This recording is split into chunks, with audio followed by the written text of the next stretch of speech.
How has being a father changed or not changed you as an actor? I mean, having children changes everything in your life, or it reaffirms, confirms, underscores, highlights certain things that you already knew were true, or that you were already trying to attract or to go after, to seek. But getting to see young, like that beginner's mind, those beginner eyes over and over again. The way they can toggle through emotions. It's there's very little, just like animals, there's very little, there's no embarrassment or impediment between what they're feeling, what they want, and what they want to do, what they're going to do. So they want food, they want it now, we fill, and as adults or as like more conscious beings, we put all this dissonance between that creative source and instinct and then the decisions or choices that we make, and that's not a good thing. On a personal level, do you remember the point when you knew you were going to be a father, that your life was going to just change forever? No, because I think we really wanted children for a while, so I definitely wrapped my head around that. And even when you have them there in the hospital, you've done so much work to like prepare for that moment, or you should have, because preparation is kind of the key to everything in life. And you say that, and then you realize like it's even the same thing with, we have bottles in the morning, and the bottle should be clean and dry and like on the kitchen counter that night, so that when you wake up in the morning, you're not fumbling around for it, and the milk is pre-poured. And the more preparation you do, the easier your life is. It really is. And but I think for men, it's like they don't get as attached to the kids until a little bit later. Is that what you felt? At least for me, yeah. Really? Yeah, and other people have talked to. I think like this idea that I think women have been living with this child obviously for 9+ months at that point. I feel like men are, yeah. And by the way, I loved it. It was amazing, but it wasn't like, the ground went under. It was like, I am in another world. Like, this is great. I've got these 2 beautiful, healthy children. I'm in love. I love them. But this idea that it's like, it's a love you've never felt before. Now it is. Right. Well, at what point? Well, when they can like look at you, you just spend time with them. Yeah, I don't know. I don't know if it's a combination of the amount of time or the fact that they can actually hold eye contact, or when they grab your finger, or when they want to hug you, or when they know who you are. I mean, I've consistently found that's the case for a lot of my male friends, and consistently found that women, the moment that the child is out, there's a connection. Have you had these conversations with your dad? I mean, many conversations about, look, all the things I think I do well, I think I've learned from my father. And I'll call him randomly and be like, I was showering with my son today with Hayes.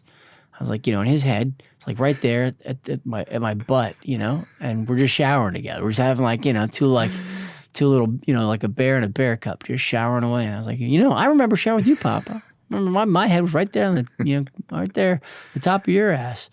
And we have a good laugh about it. Or being, I remember being on my father's shoulders, and like now I got my kid on my shoulders. I mean, that circle is real, and it's beautiful, and makes it all the more apparent how brief our time is on Earth.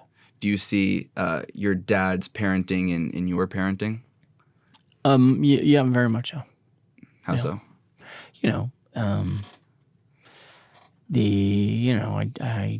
I have a profound a depth of love for my son and daughter, and I'm totally comfortable expressing it, and it feels like an unlimited amount that I have to give them, and my father's just he's also a physical guy, so he's not afraid to hug and kiss, and I feel that way with my kids. Now, what is it like? You grew up in Charlestown, Mass. Is there, I don't want to say fear, but your kids will be growing up in LA.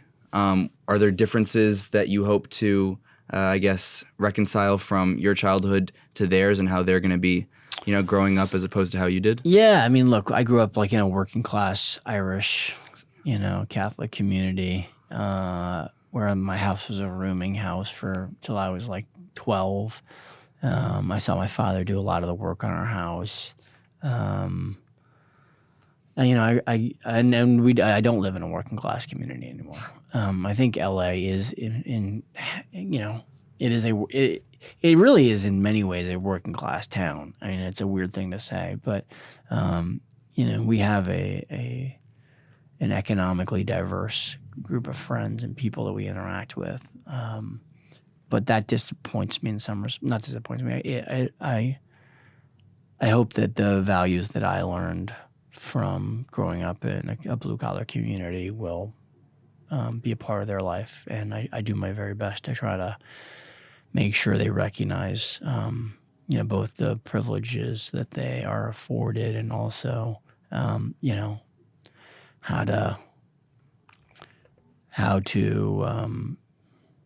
to see the world through the eyes of people who actually work, Have you, LA gets the rep of being a little artificial or fake, especially in the Hollywood but business. It's not. I mean, no. I mean, I don't think that. You don't feel that way? No.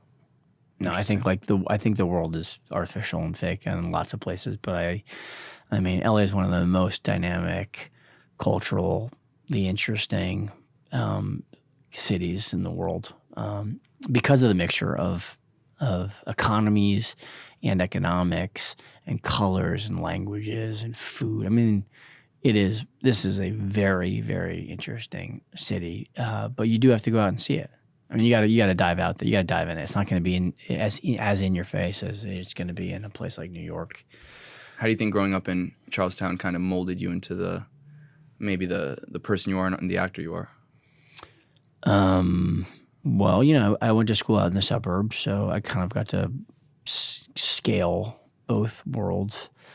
And I got to see real characters and real people, and I think when you grow up watching people really have to, grind it out, you don't think that there's other businesses that are going to be any easier. And this business is not easy, and it is a grind, and you just have to keep going.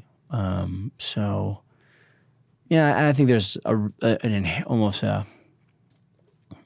it's hard not to be resilient when you're from a community like that. You're beaten up so much that you're still getting up, still going forward. So I feel like that's kind of critical in the entertainment business because there's nobody there to support you. Thank you so much for watching this video. If you haven't done so already, please make sure you like the video, subscribe to the channel, follow me on Instagram @Felix.Levine, and if you have something to say, please leave a comment.